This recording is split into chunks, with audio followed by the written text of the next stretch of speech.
ராஜேஸ்வரி வணக்கம். சூடானில் கனமழை மற்றும் அந்த கனமழை காரணமாக ஏற்பட்ட பலத்த நிலச்சரிவு காரணமாக இதுவரையில் 1000 பேர் வரை பலியாக இருப்பதாக தெரிவிக்கப்பட்டிருக்கிறது.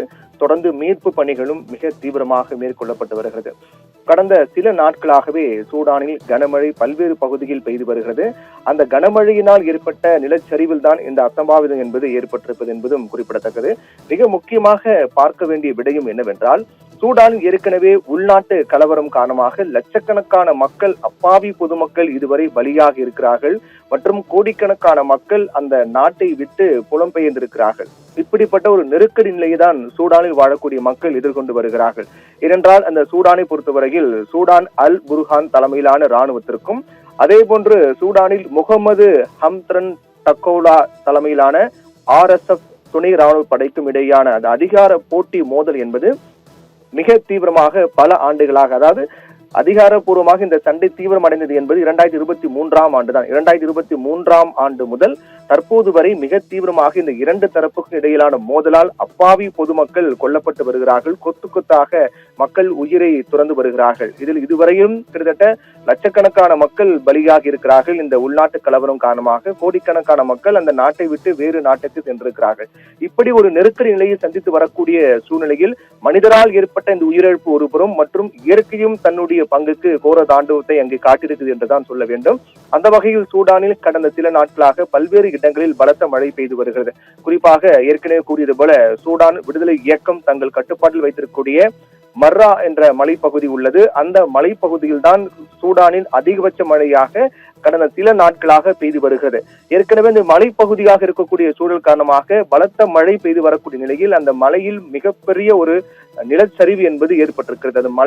அந்த மலை பிரதேசம் என்ற பகுதியின் அடிப்படையில் அங்கு அந்த மேல் உச்சியிலிருந்து பல்வேறு இடங்களில் பலத்த மழை காரணமாக தண்ணீரோடு கலந்து அந்த மிகப்பெரிய நிலச்சரிவு என்பது ஏற்பட்டிருக்கிறது. அந்த மலை பிரதேசம் பகுதியில், அந்த மலை அடிவாரத்தில் மற்றும் அதை சுற்றிய பகுதியில் அந்த மலையில் வசிக்கக்கூடிய மக்கள் அந்த மழையினால் கடுமையாக பாதிக்கப்பட்டு வரக்கூடிய சூழ்நிலையில் அந்த மலையில் ஏற்பட்ட கடுமையான நிலச்சரிவு காரணமாக அப்படியே மண்ணோடு சேர்ந்து மழைநீரம் கலந்து வந்து கிட்டத்தட்ட ஒரு கிராமமே மூழ்கி இருக்கிறது என்று கூறலாம். அந்த மலைப்பகுதியில் வாழக்கூடிய ஒரு கிராமமே முழுவதுமாக மூழ்கி இருக்கிறது. இதுவரையிலும் 1000 பேர் பலியாக இருக்கிறார்கள் என்று தெரிவிக்கப்பட்டிருக்கிறது.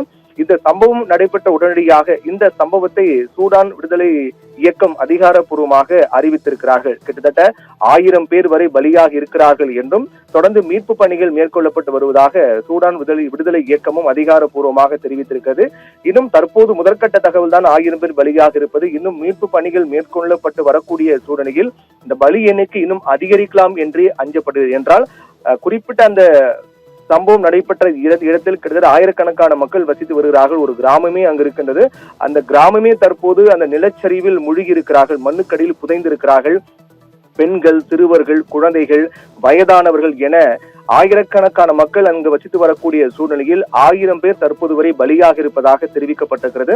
தொடர்ந்து தங்களுக்கு ஐநா உள்ளிட்ட சர்வதேச நாடுகள் உதவ முன்வர வேண்டும் என்றும் மீட்பு பணிகள் மிக தீவிரமாக நடைபெற்று வருவதாக சொல்லப்பட்டு வரக்கூடிய சூழ்நிலையில் தொடர்ந்து மழை பெய்து வரக்கூடிய காரணத்தாலும் மிகப்பெரிய அளவிலான இந்த நிலச்சரிவு ஏற்பட்ட காரணத்தாலும் அங்கு மீட்பு பணி மேற்கொள்வதில் மிகப்பெரிய சிக்கல் தொய்வு ஏற்பட்டிருப்பதாக சொல்லப்படுகிறது. இருந்தாலும் அதையும் தாண்டி மீட்பு பணி மிக தீவிரமாக நடைபெற்று வருகிறது. இதில் ஏற்கனவே கூறியது போல மனிதனுடைய அதிகார மோதல், இரண்டு தரப்புக்கு இடையிலான மோதலால் லட்சக்கணக்கான மக்கள், அப்பாவி பொதுமக்கள் கொல்லப்பட்ட சூழ்நிலையில் தற்போது இயற்கையும் தன்னுடைய பங்கிற்கு கோர தாண்டவமாடி 1000 அப்பாவி பொதுமக்களை தற்போது வரை கொன்று குவித்திருப்பது என்பது உலக அளவில் அதிர்ச்சி ஏற்படுத்தியிருக்கின்றது. ராஜேஸ்வரி.